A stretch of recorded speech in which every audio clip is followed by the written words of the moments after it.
राधे राधे दोस्तों, आप सभी का मेरे YouTube चैनल में बहुत ही ज़्यादा स्वागत है। बहुत दिन से मैं कोई भी वीडियो अपलोड नहीं कर रही हूँ, इसके लिए हमें खेद है। बहुत बहुत बड़ा वाला माफ़ी। और कुछ कारण की वजह से मैं वीडियो अपलोड नहीं कर पाई हूँ। अब मैं पूरी कोशिश करूँगी, अपना 100% दूँगी कि मैं डेली वीडियो अपलोड कर सकूँ, और ताकि आपकी हेल्प हो सके और आप ईश्वर में आस्था आपका जो है वो बढ़ता जाए। मैं बस एक ज़रिया बनने की कोशिश करती हूँ कि जो भी चीज़ें आपको नहीं पता है, मुझे पता है, मैं उसे आप तक पहुंचाने की कोशिश करती हूँ। तो आज का जो उपाय है बहुत ही आसान है और बहुत मतलब बहुत ज़्यादा यूजफुल है, और ये 100% वर्क करेगा, क्योंकि ये उपाय देवों के देव महादेव जी का उपाय है। तो उनका कोई आप उपाय कर रहे हैं तो आप ये श्योर रहिए, 100% आप यकीन करिए कि आपका वो उपाय जो है वो सफल होगा। तो वीडियो को चलिए हम लोग शुरुआत करते हैं। तो ये महादेव का उपाय है। महादेव का वैसे भी बहुत कठिन नहीं होता, बहुत सरल उपाय होता है। तो आपको क्या करना है, किसी भी महीने का सोमवार ले लीजिए, मतलब कोई भी सोमवार हो। अगर आप मतलब कि अगर वो सोमवार शिवरात्रि पड़ रही है या प्रदोष पड़ रही है या एकादशी पड़ रही है तो और अच्छा है। नहीं पड़े, क्योंकि ये बहुत ही ज़्यादा दुर्लभ होता है संयोग कि सोमवार के दिन शिवरात्रि पड़े या प्रदोष पड़े या एकादशी पड़े। पड़ गया तो बहुत ही शुभ है, नहीं तो आप ये उपाय सोमवार को, किसी भी सोमवार को कर सकते हैं। आपको क्या करना है कि आपको एक बेल पत्ती लेना है, जो बेल पत्र हम लोग बोलते हैं, लेकिन ध्यान दीजिए वो किसी भी तरीके से खंडित ना हो। आपको मतलब बिल्कुल भी कटी फटी नहीं होनी चाहिए। आप एक बेल पत्र लो जिसमें 3 पत्तियां रहती हैं। वैसे 5 9 भी वाली पत्ती आती है, लेकिन ये जिनको महादेव चाहते हैं उनको ही ये दुर्लभ मिलता है। बाकी 3 पत्ती वाला कॉमन रहता है, वो मिल जाता है। तो उस बेल पत्ती में सीधे के साइड जिधर डार्क कलर होता है, मतलब गहरा कलर होता है, उस साइड में आपको क्या करना है, जो लाल चंदन होते हैं आपको मार्केट में भी मिल जाएगा पिसा हुआ, या तो फिर आप लाल चंदन की लकड़ी रखते हैं तो वो भी घिस लीजिए। किसी भी फॉर्म में आप लाल चंदन ले लीजिए। और जो बेल पत्ती की जो आप एक पत्ती लेते हैं तो उसमें बहुत बड़ी मतलब डंडी रहती है, पतली सी। तो आपको क्या करना है, उस डंठल को तोड़ लेना है। मतलब बहुत ज़्यादा लंबी पत्ती जो पत्ती रहती है 3 पत्ती, वो बहुत ज़्यादा डंठल उसमें रहता है, लंबी सी डंडी पतली सी रहती है। तो आपको उसको अच्छा आसानी से उसको तोड़ लेना है हाथ से। और फिर उसी जो डंडी रहती है, थोड़ी सी 1-2 इंच की डंडी एक्स्ट्रा रहती है, तो उसी को आपको तोड़ लेना है। और उसको तोड़ने के बाद आपको क्या करना है, जो लाल चंदन की आपने लिए उसमें थोड़ा सा गंगा जल मिलाकर उस पर जो 3 पत्ती है उसको सीधे साइड में, जहाँ डार्क साइड है वहाँ पे आपको 108 लाल बिंदी रखनी है। उसी जो 1-1.5 इंच की जो डंठल आपने तोड़ी है बेलपत्ती का, उसी को आपको डंठल से 108 बिंदी रखनी है।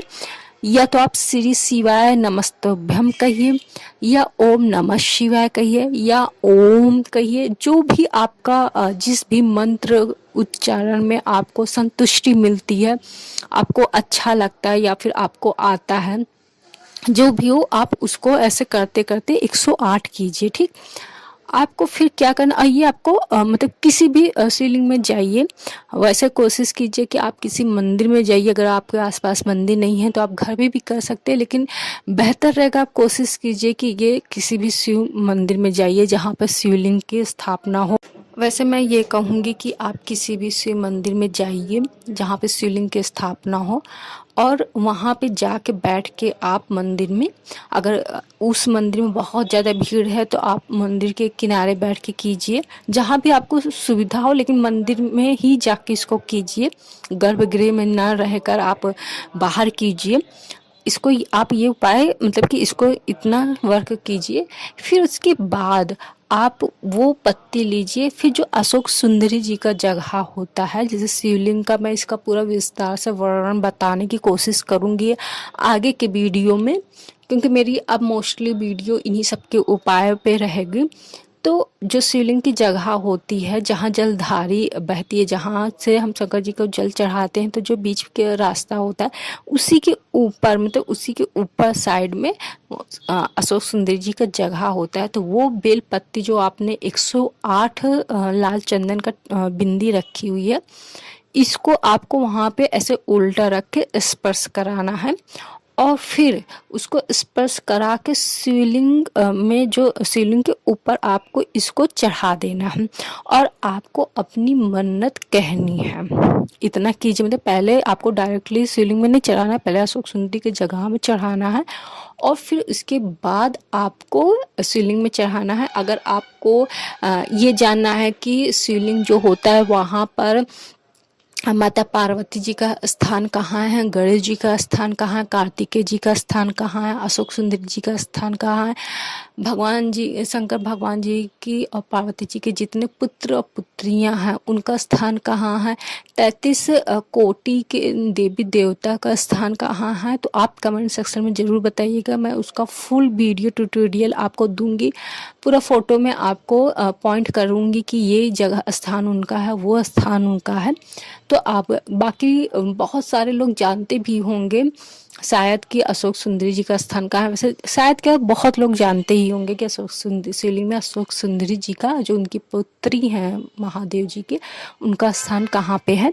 तो आपको वहाँ पे पहले स्पर्श कराना है, फिर शिवलिंग में चढ़ाना है। लेकिन ध्यान दीजिएगा, जो बिंदी वाला पार्ट है, जहाँ पे आपने बिंदी लगाया, वो बिंदी वाला पार्ट उल्टा होना चाहिए, मतलब शिवलिंग पे स्पर्श होना चाहिए। वो बिंदी आपको आपके साइड में नहीं होना चाहिए, मीन्स वो आपको, जब आप उसको रखें तो उसको पलट के रखें, मीन्स जो बिंदी है वो शिव जी के जो शिवलिंग है वहाँ पे स्पर्श हो, उस पर स्पर्श हो, उसको पलट में रखना है।